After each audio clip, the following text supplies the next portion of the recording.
So, Jocelyn, welcome. Thank you very much.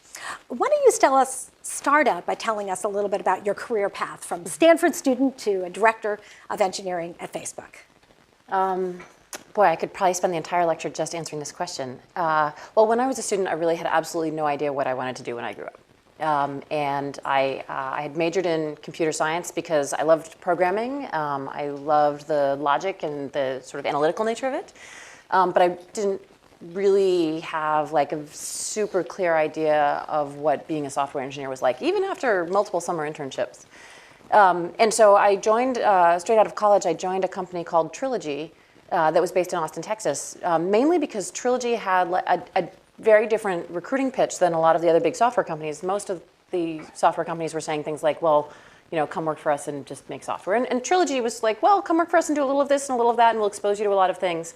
And so I went, and it was kind of true. It was a very chaotic company, but I made great friends and just was sort of put in situations where it was a very entrepreneurial environment, actually, because you just kind of had to figure out what to do and deliver. And sort of not know any boundaries. There was not, a lot of structure or processes to follow. You just had to figure out what to do to succeed. And I made great friends there, including 3 with whom I went on to co-found a startup, which was, again, I wrote code, I tested the code, I wrote documentation, I supported the customers, I deployed the software, I did everything. I hired people, I hired the front office manager, I stocked the fridge. So it was really terrific. And somewhere in there, I also started managing people. And I found that when I was managing engineers, it sort of finally plugged in for me that this was actually my right career path, because I've been always fascinated by people as well as by technology. I was actually a minor in symbolic systems. Terry Winograd was my advisor. I concentrated in HCI. And so I was taking tons of psychology and linguistics classes at Stanford. You want to blow your mind, take a linguistics class, the same class you take, the same quarter you take compilers, and you will find you were studying the same thing, but from different sides.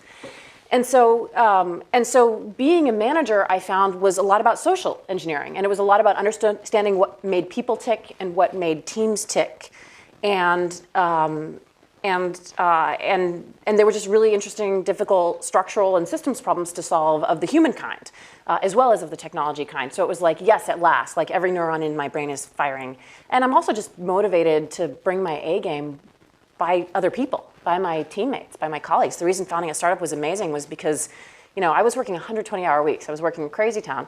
But I was thrilled every minute because I was coming through for my team, and they were coming through for me. The startup, though, did reach sort of a point where we were doing a major strategic pivot, and I was ready to move on.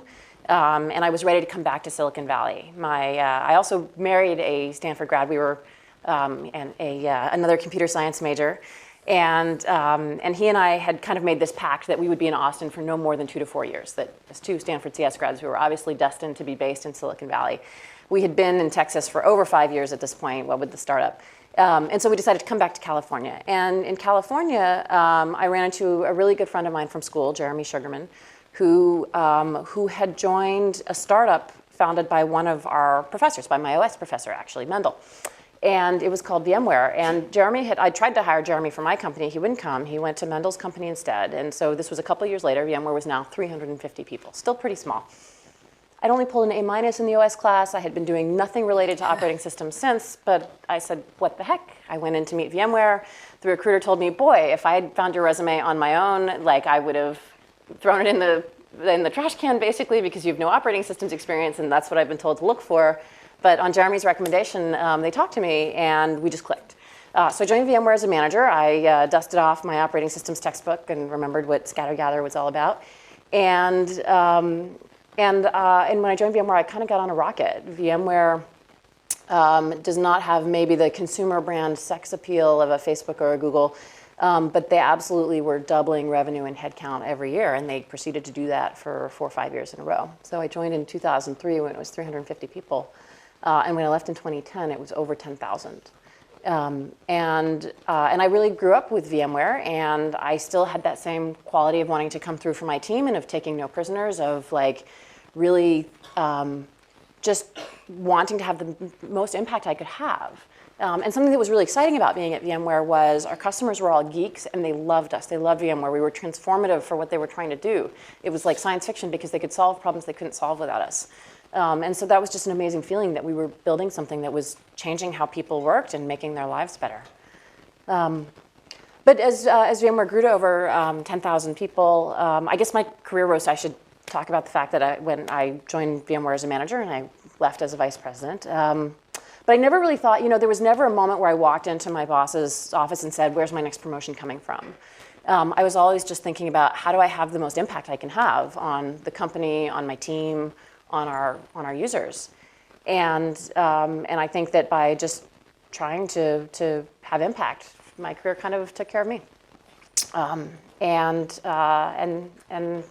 so it was. I never really thought of myself as consciously managing my career.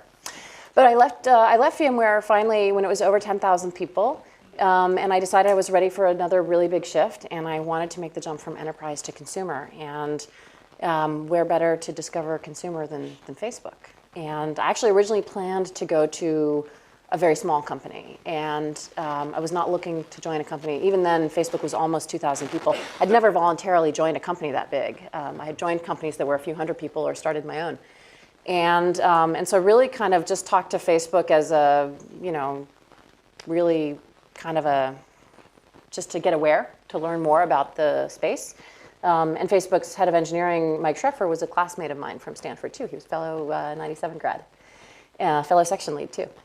And so we had lunch. And I just kept talking to startups around the valley, and I kept talking to Facebook. And I would go sleep at night, and I would talk things over with my husband. And Facebook had more of the qualities of a startup that I was looking for than the small startups I was talking to. And there was no question after I met him that Mark Zuckerberg was by far the most impressive founder of all the founders I met, which is sort of a trite thing to say in hindsight. Like, that's sort of a duh. But Mark was amazing, and Facebook had the culture of a startup. And so, I gritted my teeth and said, well, this doesn't match it doesn't check any of the boxes I said I had other than consumer, but what the heck, this is clearly what I want to do in my gut. So I went to Facebook, have been there 3 years, have had an amazing, amazing run. I've gotten to work on really just great products that I use every day, photos, newsfeed, now our mobile platform. So I couldn't be happier. So let's drill down. You said the culture of Facebook was amazing, and you walked in and it felt so comfortable. Can you paint a picture of the culture of Facebook? I mean, imagine we're all visiting. What would we experience? You would experience unfinished ceilings, concrete floors, desks everywhere, no offices. Not even Mark has an office, and writing all over the walls, and posters, and you would see company slogans like "This journey is 1% finished," or "Move fast and break things," or "Fail harder." And Facebook was born out of disruption and was born out of trying things and seeing what happened and it not working out and trying again and trying harder and never being daunted by failure. Doesn't mean we set out to fail. It just means like we're not afraid of it, and we're willing to keep taking risks. And the entire environment is meant to keep you from feeling complacent or comfortable or like we've won. We never want to feel like we've won. We always want to feel pretty hungry, and like somebody could come eat our lunch tomorrow, because somebody could. And we never want to take it for granted. We want, and so it's the most humble, successful company I've ever known. And it may sound strange to say that Facebook is a humble company, but it really is. We really don't take success for granted, and we think that our users are choosing to be there, and they could just as easily choose not to be there if we don't deliver a great service. I love the fact that the first thing you said when I asked you to describe the culture was to describe the space. Yes. Now, it's something we spend a lot of time thinking about in the classes I teach on creativity, and certainly we're in this really remarkable space here at Stanford. How important is the space to the culture there? And I know I've spent time at Facebook, and it's really interesting, especially with the new buildings. What sort of things did people think about in creating this space? Oh, it's very deliberate. It's absolutely deliberate. Culture, you cannot just think of the culture you want and then create it. Culture arises from so many small things. Someone, actually a Stanford professor, gosh, I wish I could remember his name, but from the business school once said something that really stuck with me, which is culture is the behaviors that you reward and punish. At the end of the day, people look around and they mimic the behaviors that they think will be successful, and they try to avoid the behaviors they think will be unsuccessful. I think that's really true, actually, and deeply true.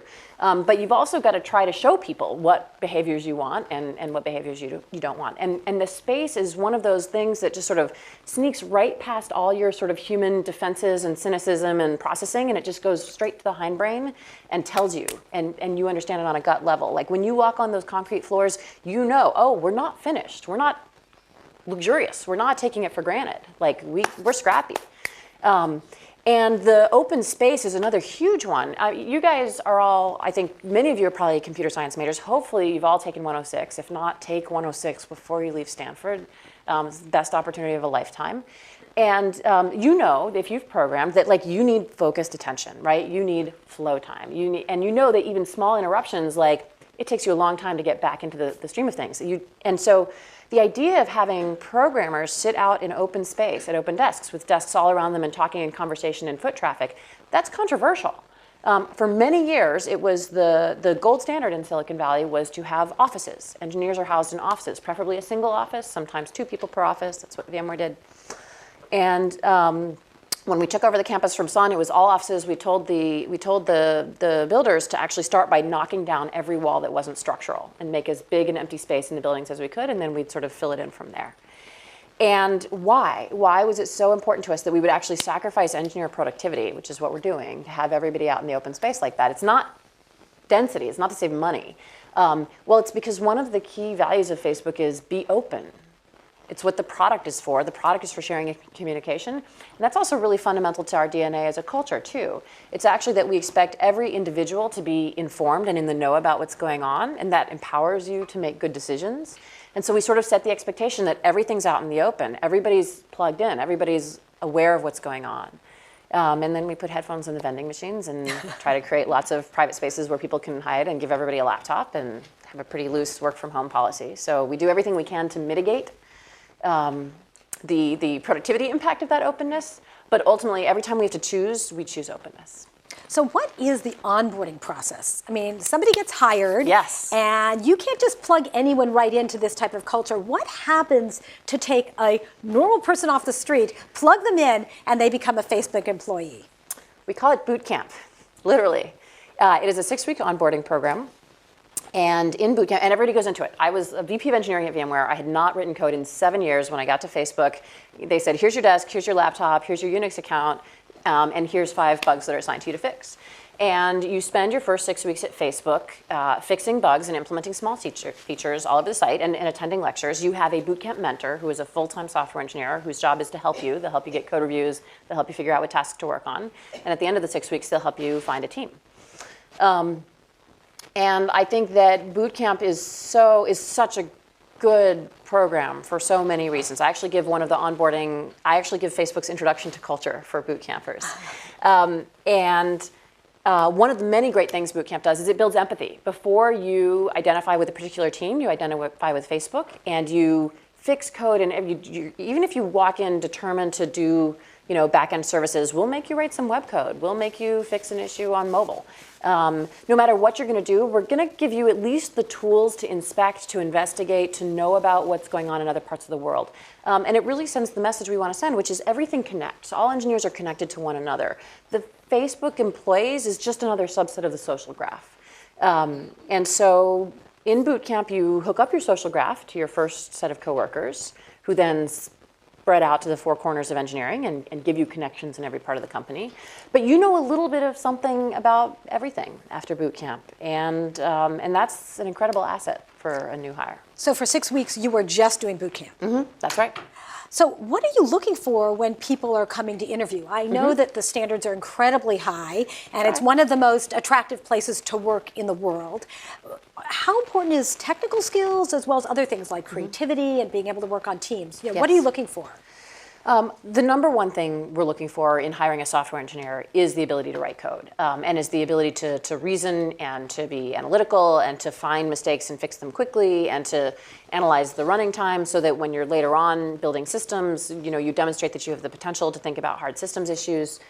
If you are a new grad, frankly, that's the primary thing. is that ability to write code. We also want to make sure that you're not a jerk. We definitely want people at Facebook who are nice, and we will reject people who have great coding skills just because they seem like they would be appalling to work with. But we want people who have enthusiasm, who have a fire in their belly, who are not going to take no for an answer. We want people who are not going to be afraid. We want people who are going to attack making software with gusto. And we are looking for creativity. So we've meddled with the interview process a lot. I've actually personally hacked on our interview process a lot. Another reason you find so much graffiti on the walls at Facebook, actually, we invite our employees to write on the walls, is because we want people to feel like if there's something at Facebook that you don't like or that you think should be different, pop open the hood. The cement is never dry. You can mess with it. You can change it. And I've messed with our interview process. And one of the things that I did is I noticed one thing that made engineers really successful at Facebook was when they had just really good intuition for what would be a good feature or a good product. We obviously have designers and product managers that we work with. But the way we work is so iterative. We try things, we test them, we try something else, we test them. And so the difference between a good intuition and just trying things and testing them, you might try 3 things or try 10 things, right, and save months. If you just have great intuition. And so we started consciously interviewing for that. And we won't hire you on intuition alone if you're not also a great coder. Or we might in product management, but we wouldn't in a software engineer. But it turns out to be something that distinguishes good from great software engineers. So we started interviewing for that. So obviously we all know about Sheryl Sandberg's book, Lean In, Yes. okay? And I want to ask you, just between you and me, is Facebook culture designed to be supportive of women, really? I don't think it's designed in that way, but I think it is supportive to women. And I think that it's supportive to women because everything happens out in the open. Everybody is talking live. You see how decisions get made. There's no sort of secret back room. And so there's not a... what do I want to say? I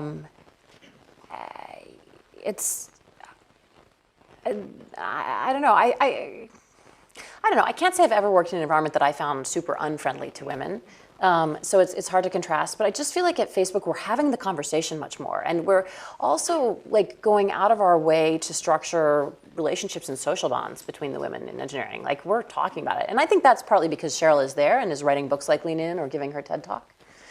But we're vocal about it. We have a great community of technical women at Facebook who are sort of, and the range of opinions, span widely because women aren't all the same. This is one of the things.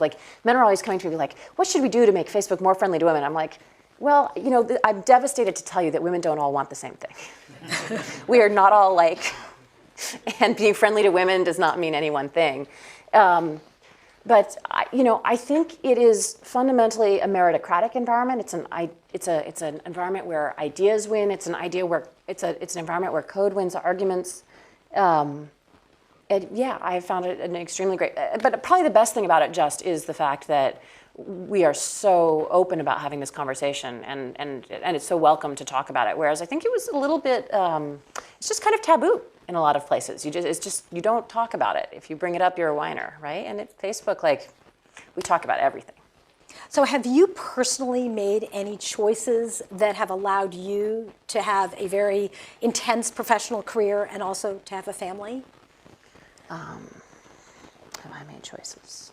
Well, how about, has your family made choices? Have you? Well, I think the best choice I made by far, I didn't even know I was making, and that was who I married. I mentioned I married a fellow alum, and my husband has been incredibly supportive of my career, and after we had our second child, he actually made the decision to be a stay-at-home dad. And the fact that he is home with our kids really does enable, it brings a balance to our lives, and it allows me to hit it that much harder in the office, in the workplace. But I think another choice I made, coming back from Texas to California when we did, part of the reasoning for that was because we were also starting to think about having kids. And I thought, if we have kids, I want to be near my mom. And my mom happens to be here in Palo Alto. And so in some ways it's just dumb luck that I have, that I happen to marry a guy who is going to be willing to be a full-time parent, that I happen to have my mom living in a location that was like the best place in the world for my career to be. So I do feel like I won the lottery multiple times, let me be clear. But that support that I've had from my mom, from my husband, definitely, women make it work. I know a woman who's also a VP of engineering at VMware who's a single mom of 3 in Cambridge, Massachusetts, and I'm in awe of her. But I think that my path has definitely been easier because of the support I've had. So is there other advice you would give to young people who are looking ahead? I mean, this is often a discussion I have with my students. Yeah. They're really struggling to figure out how to have it all. Yes. How do I end up having a challenging career, wonderful friendships, have a family? It all feels like these are full-time jobs. Yeah, I will tell you what I did. I think I did luck out in who I married, but I think you should absolutely be looking to marry someone who's supportive of your career, who believes in your career, and who is going to be supportive of the home life, because it does take 2 people. I think you should hate housework. I hate housework, actually, and I can't tell you the number of, and I, like, seriously, and you are a computer science major from Stanford. Your earning power is incredible. An hour of your time is so valuable. You can pay someone to do the dishes and the laundry. We do not, because my husband is psycho and doesn't want help in the house, and so he does the dishes and laundry. But that's the deal. Like, I would pay someone to do it if it were my job. So I can't say how many women I know who share my husband's view that they don't want household help, and I think that why? Like, the things in my life, like, I love my job. Like, you should pursue work that you love, that you're passionate about, because otherwise it's not worth it as a trade-off. And you should have a family if you're excited about having a family, and like those things that you should be passionate about. And then you should just like ruthlessly eliminate from your life time spent on things that you're not passionate about. Whether that's like, I've always chosen to live close to work, so I have the shortest possible commute. Time in the car is dead time. And I outsource housework. If my husband didn't want to be doing the housework, I would be paying someone to do it. I just think that, like, if you want all the great stuff, then be ruthless about not wasting your time on stuff that doesn't matter. And housework really doesn't matter. So let's go back to the culture of Facebook. Yes. I love the fact that there are all these mottos around. Yes. Move fast, break things. Yes. Okay. What happens if you really break something? I mean, it's really nice to have it on a nice poster around. Yes. But can you tell us some stories about some things that have actually broken and what's happened? Because we all know that people are watching, as you said, it's kind of like a big game, and the incentives are there and people see what happens. If someone sees that someone does something and it doesn't turn out and they get punished, they're not going to take a risk. So can you give us some examples? Right. So I think that was just a poster on the wall for me until I broke something big myself. So I'll tell that story. This was when I was in boot camp. It was week 5. And so I was brand new to the company. Nobody knew me from Adam. And I noticed that my first few weeks in boot camp, I was assigned a bunch of bugs to fix, and it turned out that like 3 out of the 5 were obsolete. Someone had already fixed them, or the code had been refactored and just wasn't an issue anymore. And so I realized that there were actually a lot of bugs in the bug database that were kind of, they were cruft, basically. And if you, like, bugs don't sound like a very sexy thing, but if you are determined to ship high quality software, one of the things you need is information about what is your state. Like, what is the state of my software? And a bug database can be a faithful representation of the state of the world if you are really scrupulous about your bug hygiene and about closing out bugs, and about triaging your bug. It's about looking at every bug and about closing out the ones that aren't relevant, including ones that exist but you're never going to do anything about because they don't matter. And so at VMware, I had built a name for myself by being like this monstrous triager of bugs. Like, I triaged probably 1,000 bugs in my first month at VMware. And at Facebook, I was walking into a much more mature environment that already, had a lot of bugs open. And I also had sort of reflection in hindsight that it's just not, what I did at VMware didn't really work for me, but it also wasn't incredibly scalable. And so I wanted to try something new. I wanted to try automating bug triage in a way, and writing a script that would essentially, if a bug had been untouched for 3 months, at Facebook things move so fast. If something's been untouched for 3 months, it's a pretty good sign that it's irrelevant. And so after 3 months, it would sort of just post an update to the bug saying, hey, is this thing still relevant, or can you close it out? And that would trigger an email to everybody CC'd on the bug. And then if another 3 months went by and nobody responded to that or updated the issue, then it would just auto close it. So I was building this, I called it the Task Reaper, and I was writing this script and I was testing it. And I wasn't careful enough in my testing, and I accidentally just was moving some code around. It was a copy-paste error, and I moved something out of an if block, and you're probably guessing where this is going. I accidentally ran the test on live data, and it pinged 14,000 bugs, because the first time you run this, there's a lot of untouched bugs. It pinged 14,000 bugs. And that means it generated email to everybody on the CC list of all 14,000 bugs, which meant I basically launched a denial of service attack on our email infrastructure. So this brought the bug system to its knees, but it also brought email to its knees for the whole company, which is like a pretty big deal. I mean, it doesn't take the site down for users, but it means like our sales team can't interact with customers, like engineers can't do code reviews, email is kind of the lifeblood of the company, even more so in those days. We use Facebook itself more for communication now. And so I was just kind of blankly terrified, like, what have I done? And I really expected to be tarred and feathered for this. And there was definitely a vocal company, response to what just happened to me. Why do I have 200 emails from the Task Reaper?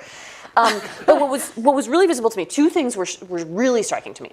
One was the Exchange team and the bug tools team, like the people I expected to be most mad at me, actually just sort of rolled up their sleeves, waded in, and started fixing the problem. They spun up another process to process the emails faster. They threw extra capacity onto the server. Like, they just got in the trenches and they had my back. And I was a stranger. They didn't know me. I had no right to be messing with their systems. They just had it. And then on the flip side, the communication from the company, there was no one saying, how dare you, you're a noob, why didn't you ask for permission? Nobody said that. People were saying, what was the point of this? And they were saying, could you maybe send a digest email instead of an email for each one? And they would be like, but no one acted like I didn't have the right to try. They clearly didn't like the result that their email was down, but they didn't act like I shouldn't try. And it was like a light bulb went on in my head. I realized, oh my God, this is what lets this company still innovate, even when it's already, at that time it had just passed 500 million monthly users. And if any company, it was just successful. I'm like, why does Facebook still have appetite to mess with this thing that is so successful? Why do we launch complete redesigns of the homepage when the homepage is already the most trafficked piece of property on the web? And I sort of got it in that moment. It was because we are willing to take risks. We are willing to face up to the consequences of failure if it was in the spirit of trying for something, of trying to innovate.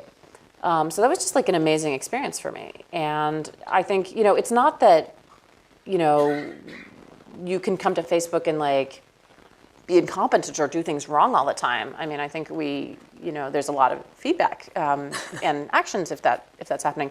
But we view it as every employee's right to try things, to take risks. And we expect you to deal with the consequences of your failures, but we also rally and help you and have your back when you fail, and we expect you to rally and have our backs when we fail. So it was kind of a magical introduction to the company. Yeah, very. How long had you been there when this happened? 5 weeks. 5 weeks. Okay, great. Thank you. So I guess you've now had opportunities for other people who work for you to make similar sorts of errors. Yes. I'll tell them this story. Yeah? It makes them feel better. Yeah. Does it make people want to try more things? I mean, do you find that there is a boldness that comes from seeing that this type of... Yes. Oh, I really think so. I mean, writing "Be bold" on the wall is one thing. I think that's helpful. But actually seeing that you can try things and have them not work out and then still thrive definitely contributes. What I tell boot campers in my onboarding is, listen, innovative ideas by definition look like bad ideas. If they looked like good ideas, they would be obvious ideas.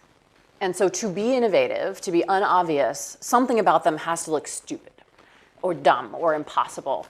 And so what gives people the courage to try dumb ideas? Especially because for something what's your expected success rate? I mean, if you're a VC, you're going to fund 10 companies hoping that one of them will be a huge success and the other 9 may not. But that's a great portfolio strategy, right? You'd rather fund 10 companies trying bold things with the outcome that one of them, is 20-fold successful than do 10 kind of incremental easy things. And if you're a company, you actually have exactly the same calculus. As a company, you would rather be trying 10 things and having 9 of them fail and 1 be 20-fold success. Like, that's just good ROI for anybody who owns the portfolio. The problem is, it's bad ROI for the actual individuals on the 9 things that failed. And if you're a human being, I really think the biggest thing that kills innovation is not, that companies suddenly wake up one day and say, oh, I don't want to innovate, right? Like, companies all want to innovate. They want their employees to be bold and to try risky things. The problem is, innovative ideas are going to fail at that pretty high rate. And if you're a human, you hate failure. You are going to try something like the Task Reaper, have a horrible experience, and not try it again. Maybe if you have exceptional grit, you'll try 2 things that fail. But you have to be willing to try 10 things in a row that fail if you're going to be a successful entrepreneur. And I do think that's what distinguishes successful entrepreneurs, is that particular brand of insanity that is ready to keep trying in spite of failure and keep believing in yourself. But ordinary humans do not. And so I think that you just have to provide incredible cultural back pressure to support people in that instance of failure if you want them to keep trying crazy ideas. That's terrific. So let's imagine that you are flashing back in time, Yes. and you're now a student here at Stanford again. What advice do you wish someone had given you? I mean, imagine you were sitting in the audience watching someone who was in a position at the director of engineering at a really impressive company. What things do you wish they had told you that would have had an influence both on your career path but also on your mindset? Is that a hard question? Yes. What advice would I have given myself?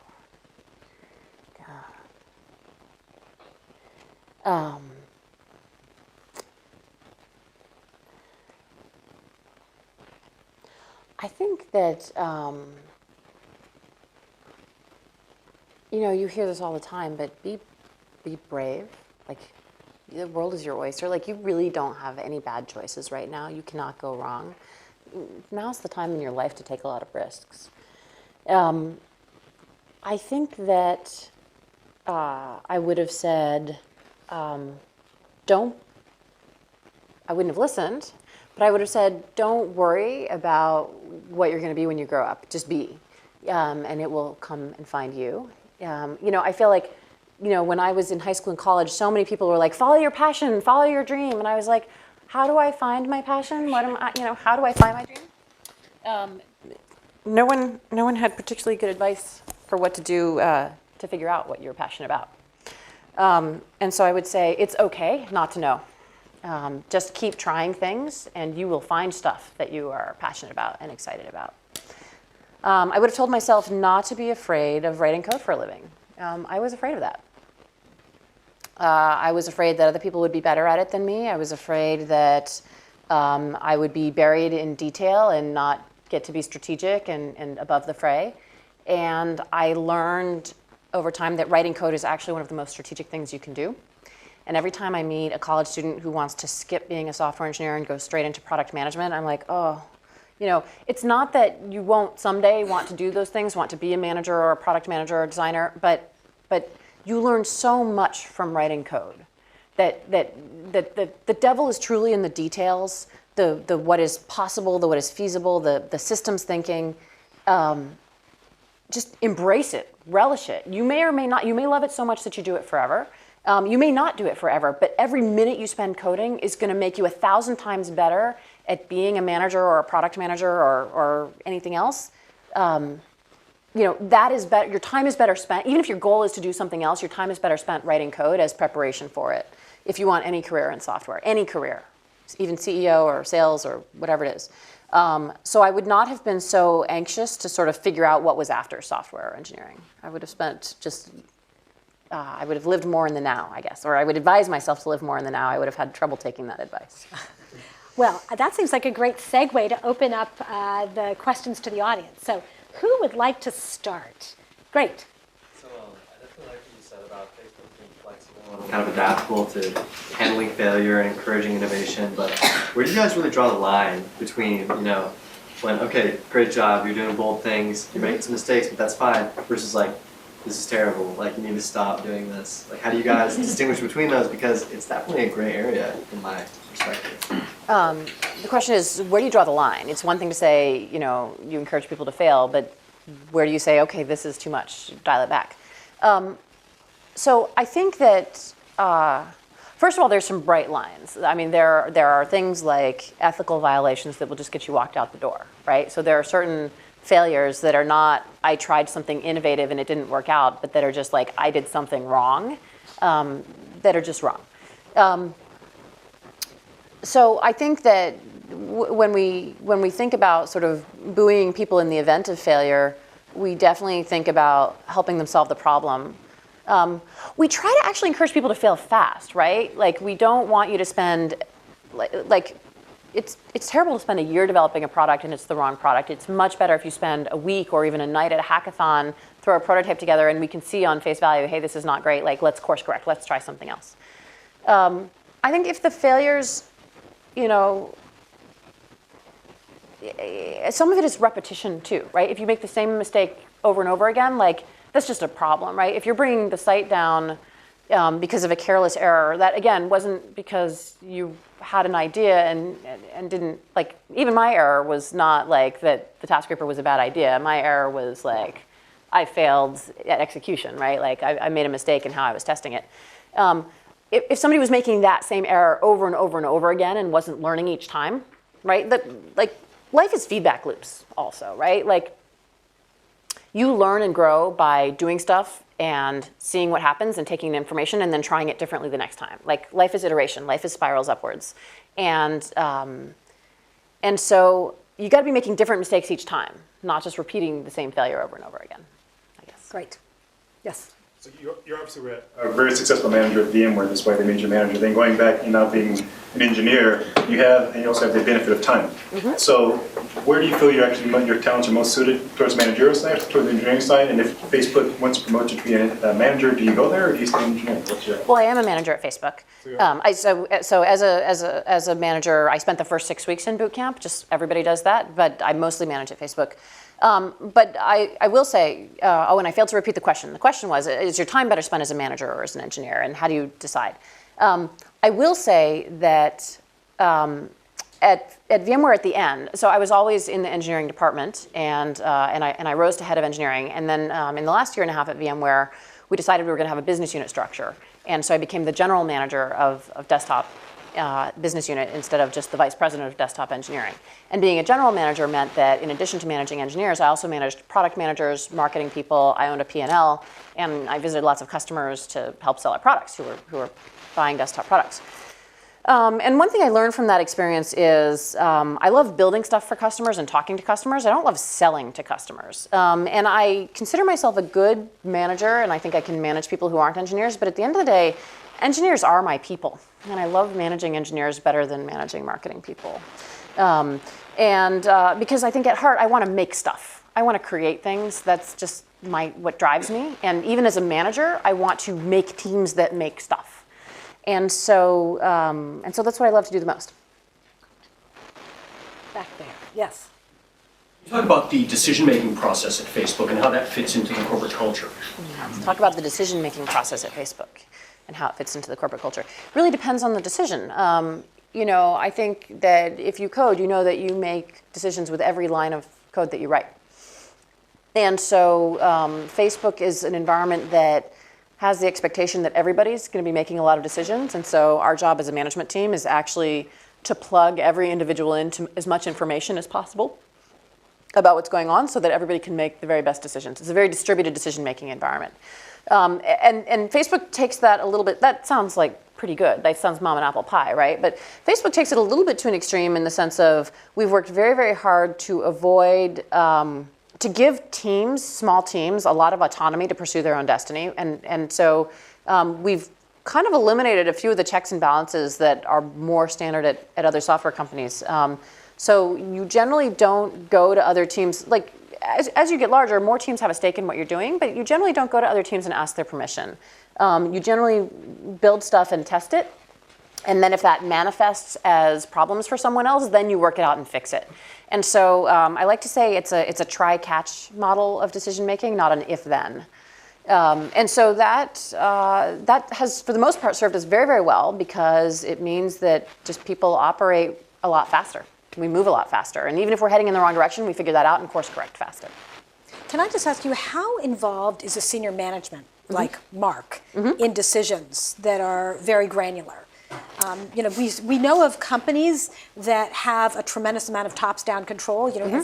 If a button gets changed its color, the most senior person is looking and saying, "I'd rather have it blue than yellow." How involved is Mark in all of those decisions? Mark will definitely give you advice about pixels. And when I say advice, I mean make decisions.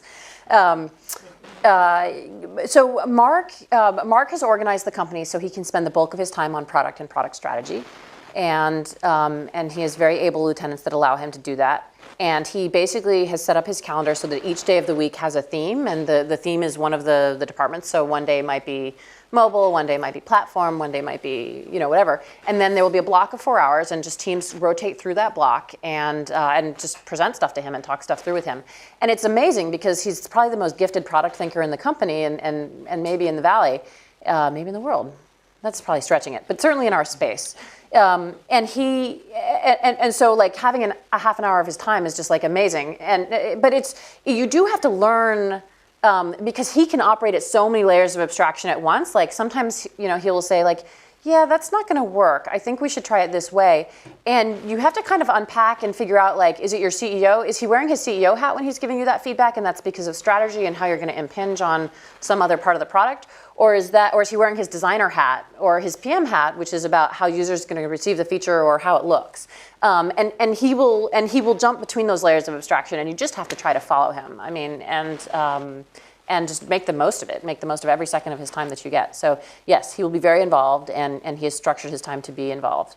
But he can only pay attention to so many things at a time too. And so if he's not paying attention, like he doesn't expect you to sit around and wait for him. He expects you to run forward actually while he's not looking. And if he sort of comes back to you a month later and finds that you haven't moved from where he left you, he'll be pretty disappointed. Great. More questions back there. Thanks. I think Facebook's culture of kind of move fast and break things is really admirable, but at the same time, I think for the average user, Facebook hasn't really changed that much in the past few years. It's photos, it's chat, it's status. So I'm wondering how much the kind of culture of building things is focused around building new things at Facebook versus changing and improving what's already there. That's a good question. The question is, move fast and break things is admirable, but it seems like Facebook hasn't actually changed that much in the last couple of years. So how much is it incremental versus sort of big new disruptive things? We certainly feel like we've changed a lot in the last few years. I definitely think we've have sort of drastically improved on things like photos and messaging, and we've tried in a lot of ways to drastically improve. We've tried 2 new UIs for the newsfeed, which is one of the bolder things that we do because changing the homepage always makes people mad. Actually, one of the biggest places where we've innovated a lot is in our mobile technology stack and how we're delivering mobile products. And I think actually I don't know if you've had a chance to try it yet because it only runs on a few Android phones so far, but we delivered a product called Facebook Home, which is a really social take on the phone experience, and it sort of takes the phone and it turns it on its head and puts humans at the center of the phone experience, and tasks makes them more secondary. And I think we feel like that was pretty innovative, and is still very much 1.0 and has a lot of work that needs to be done. But I think we feel like we tried something big there, and we feel good about it. So, I do think it's a good question because we have got to always sort of push to do some of both, right? We are serving 1 billion users, and so, on the one hand, we don't want to neglect them. We want to keep and we don't want to take anything for granted. We don't want to feel like, okay, we can ignore photos now. We've been there and done that because, photos upstart could come out of nowhere and eat our lunch if we're not kind of constantly striving to make the photos experience better. So I don't know. Yeah, I think we just try to do both. Great. Yes. What are the next big things in mobile? You just thought about? What are the next big things in mobile? Well, Facebook Home, I think, will be the next big thing. We haven't yet done it. We've shipped the first iteration, and from here we have to iterate until it's really awesome. The other interesting thing about mobile is that mobile growth's enormous. A lot of it is happening in the developing world. And so users are flooding onto smartphones. In the next 3 years, we're going to have orders of magnitude more smartphone users than we've had in the past. But the interesting thing is the smartphone that those folks in Latin America and Asia and Africa, the smartphone they're going to be using is going to be a gingerbread phone. It's like a 3-year-old version of Android. And so I actually think the race there is not who can do like the snazziest, richest, craziest feature on mobile. It's actually who can deliver the most streamlined, speedy, lightweight, light touch, smooth experience on a very low-end, low-power device. And you got to be like in this country, data is basically. I mean, you pay for your data plan, but then once you've paid for your plan, you don't think hard about how much data you're using. When you pay by the minute, when data is as large a part of the spend as it is in parts of the developing world, you're pretty like. If we do overfetching in the news feed in the US, it just doesn't matter too much. Like we send a few extra stories so that your feed loads faster, it's slightly suboptimal, you don't really care. That happens in Africa, like we're costing our users money when we send too much data. So thinking about how to do that. And then we just think about phones as the mechanism by which a whole next set of billions of people are going to get online and are going to get on Facebook because frankly, lots of people are going to have smartphones and feature phones that have never and will never have a computer.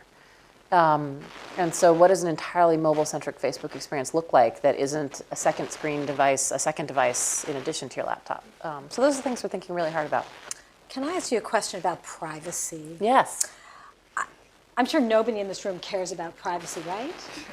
I mean, this is always an issue about what people put on Facebook and who gets to see it and how that information gets used. I think a lot of people, I've had many conversations with people who are extremely conflicted because they so want to have this social experience. They're drawn to it. And then they're also afraid of it. Yes. They're afraid about when I put something out there that feels really personal, who's going to see it? How is someone going to monetize that? Yes.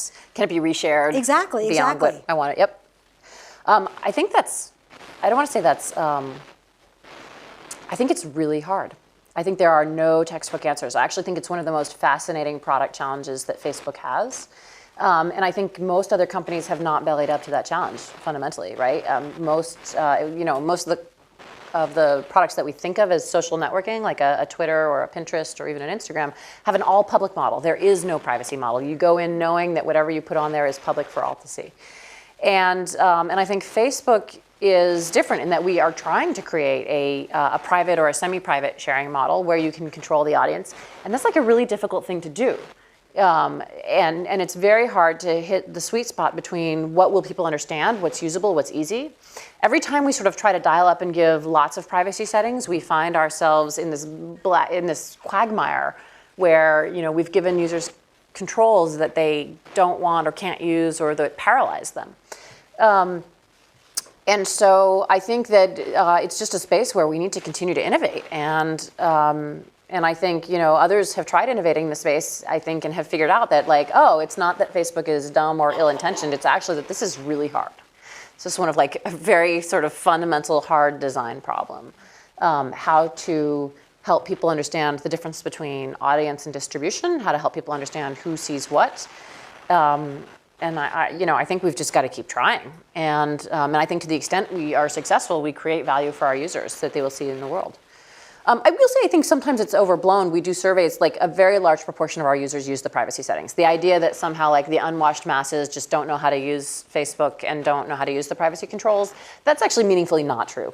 How many of you in here have never changed the privacy defaults on Facebook? Right. All right. So that was one person. So how many have changed the privacy defaults on Facebook? All right. How many of you have never used Facebook? Okay. 1, 2, 3. All right. It's good. I'm counting.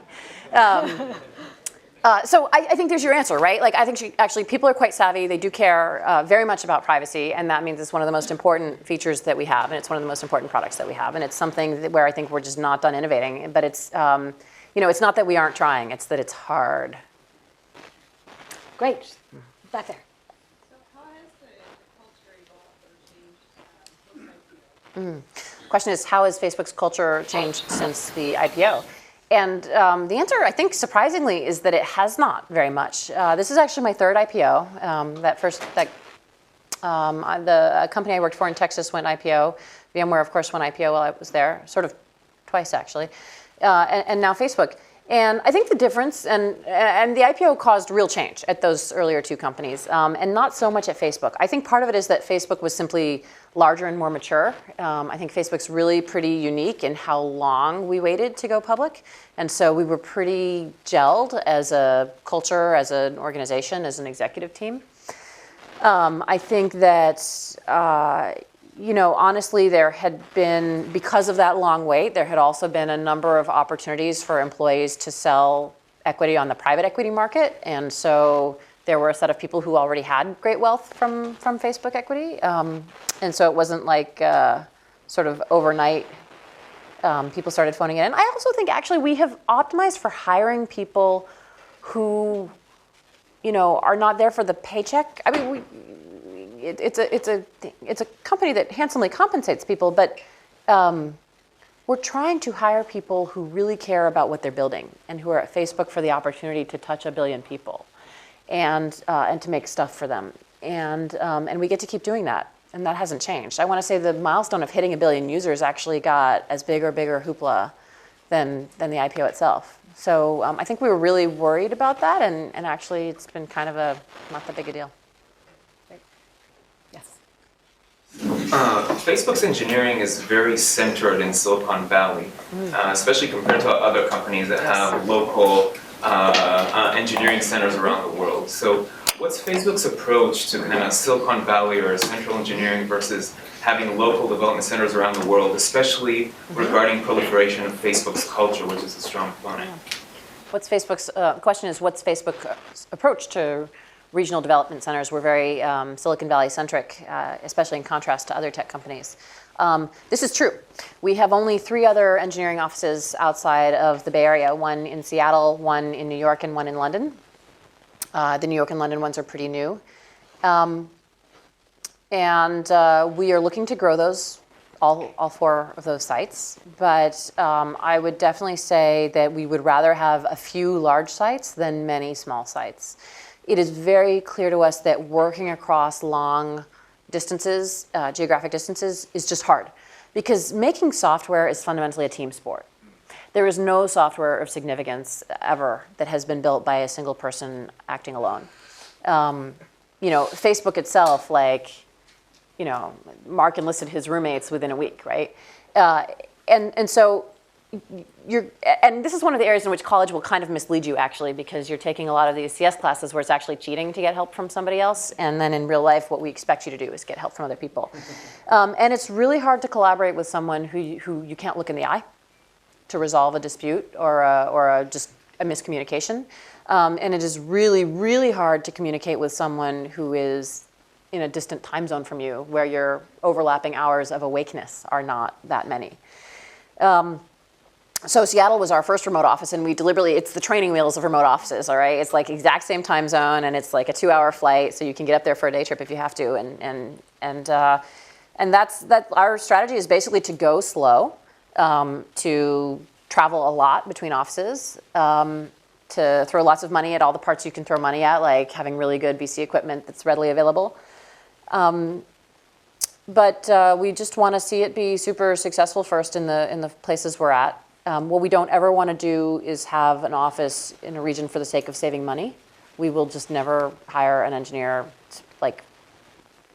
that just won't happen. So the regions, I think Seattle, New York, and London are obviously not low-cost locations. We're there so we can bring more talent to the company. But I think we're aware that working at a distance from headquarters is hard, and we need to do more to support the folks in those offices. Is it important to have offices in other places for just regional specialization so that you understand your customers in different parts of the world? Or do you find that you can develop a product? I feel like I should say yes to that, but honestly, no. We actually did throw a few engineers into Japan. We found Japan a really hard market to crack, and people just were using their phones in very different ways, and wanted to use social networks in very different ways. And so we did establish a small Japanese engineering team and product team around really cracking into Japan. That's the one country where we've ever had to do that. I think for whatever reason, Facebook connecting and sharing with other human beings has ended up being kind of a universal value proposition. Like if I didn't see it myself, I would have said it's impossible to make one piece of software that is used by so many people of so many, from so many walks of life. But no, we have not needed to sort of physically visit every region of the world to develop product for the whole world. Great. Another question? Yes. The early stage measures of success in Facebook were quantified the number of users. You as head of R&D at Facebook, how do you do a deeper quantification of success? How do we measure success? This is an excellent, excellent question. We are a very metrics-driven company. It's actually quite interesting because we're sort of a vision-led company, but also a metrics-led company. We just mix both. And as a product team, you'll always have two sets of goals. You'll have some that are just milestone goals. They're just like, we're going to do X because we believe in X, and we're going to deliver it, we're going to launch it. And those are usually goals about launching a new product. And then you have a whole bunch of metrics that you are tracking and that you are trying to drive up and to the right.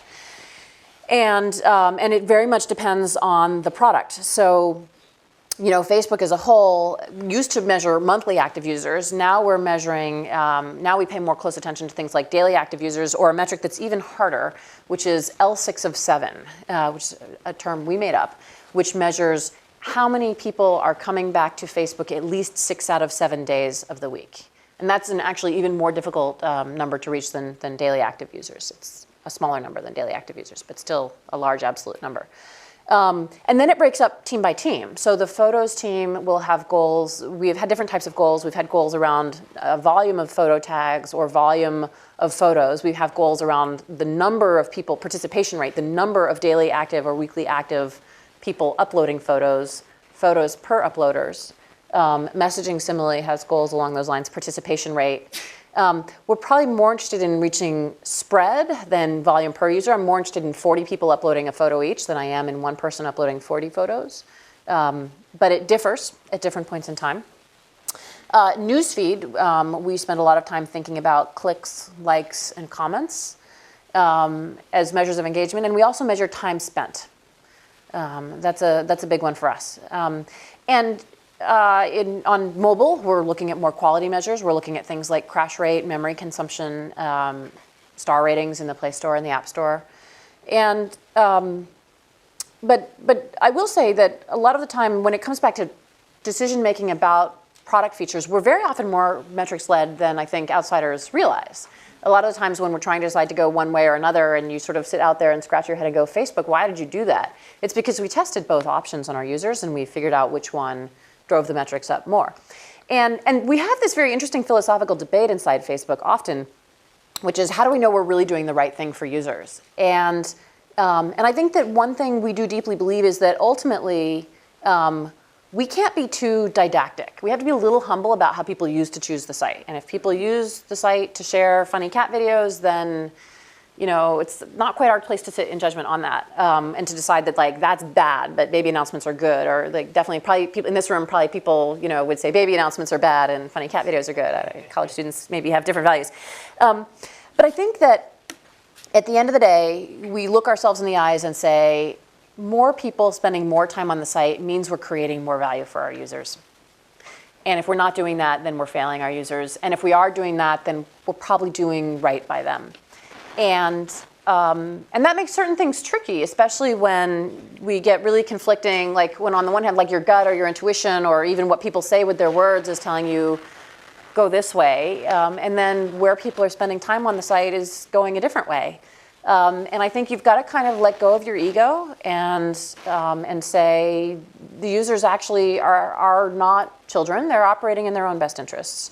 And if what we were doing was sort of really bad or is like a guilty pleasure and sucking them in, like that doesn't retain users over time, right? Like, you know, if you create an addictive experience that really sucks a lot of time out of people, but it's ultimately like bad for them, they'll leave.